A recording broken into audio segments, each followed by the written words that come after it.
obviously it's a massive leap, but everyone was still so nice in both sets. Yeah, it's just the kind of same thing. Acting's always the same. I guess I don't know. Did you say acting's always the same? Well, it's always the same pattern, even though you do something. How was it when you were on Hollyoaks? Because soaps like that is such a machine. Yeah, that's totally different. Because it is a machine, you shoot like 6 to 7 scenes a day, whereas something like Game of Thrones, you film 1 scene a day. So the level of the conveyor belt is a lot. Do you find that UK production teams and US shows vary in their approach, or is it all fairly standard? Yeah, it's all fairly standard. I think money plays a big difference, but other than that, I think passions. I think that's the thing with Sarah Jane and Game of Thrones is even though the money was different and the themes were different, everyone that was working on them has the same passion for what they're working on. So yeah, they're quite similar in that respect. And again, with a big show like that, working as part of an ensemble, how does that differ from? I guess there's more pressure. Yeah. There's a lot more pressure because there's more eyes on you. It's an adaptation, so there's a lot more responsibility to fill the world. But I never really thought about it, to be honest. So I'm a little bit stumped, but both are amazing experiences. Were your locations a bit more glamorous than mine? They were studio in Wales. That's yeah, definitely. Where have you been? I went to Croatia this year, which was beautiful. Croatia was absolutely amazing.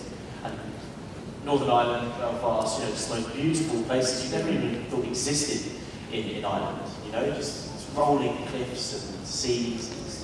We have that all in Cardiff. Yeah. Yeah, sorry.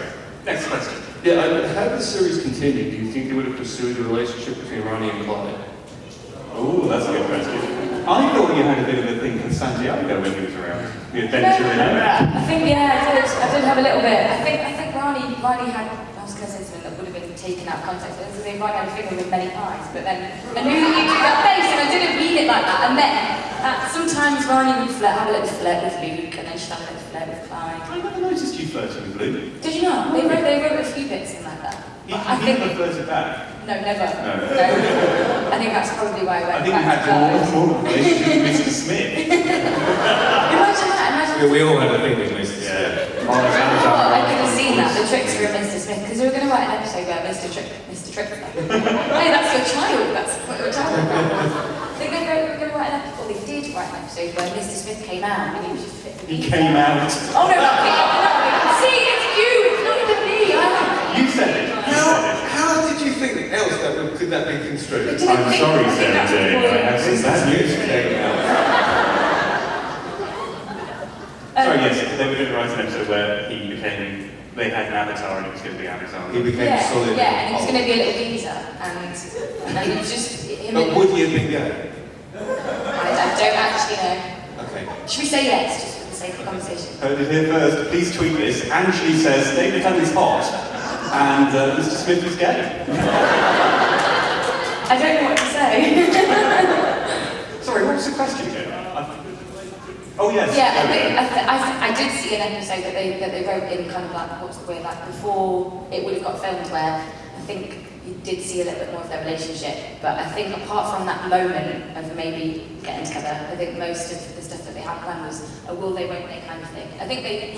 It's a bit too heavy for kids' TV, isn't it, to have a full... You'll be surprised. Some of the stuff that was... We did have the episode of The Man, Old Woman in the Attic, where we saw Rowley in the future looking back, and she had a family.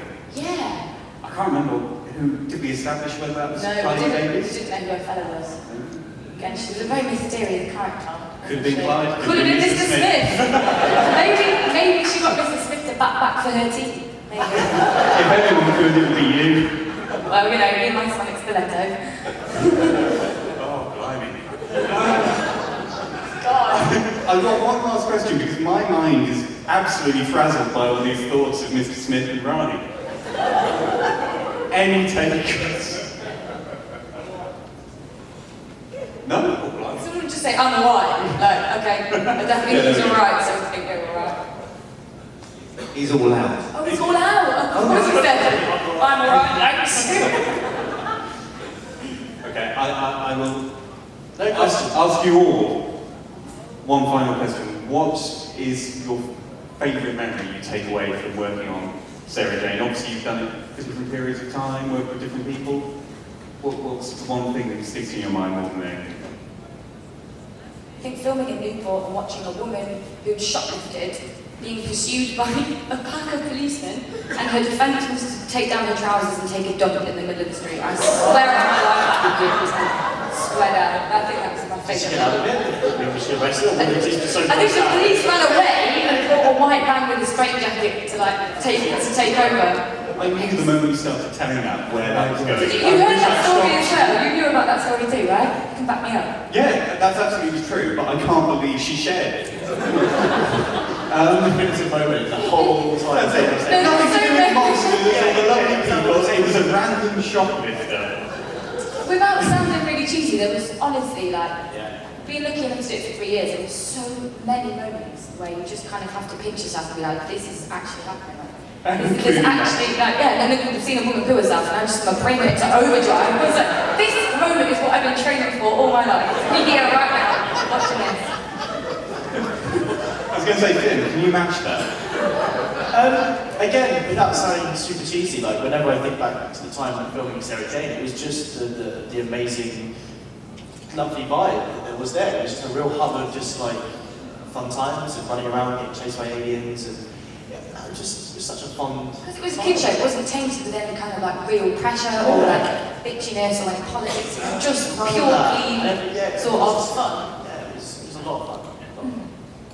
And Paul, final word? Well, Daniel and I would often find ourselves in fits of hysterics. He particularly liked it when the trickster would say really, really mundane things. So whenever we were off kind of camera, I would kind of stay in character as the trickster and just say incredibly mundane things. I'm not sure why he liked it so much, but there was one line where I had to say to him, "Now go!"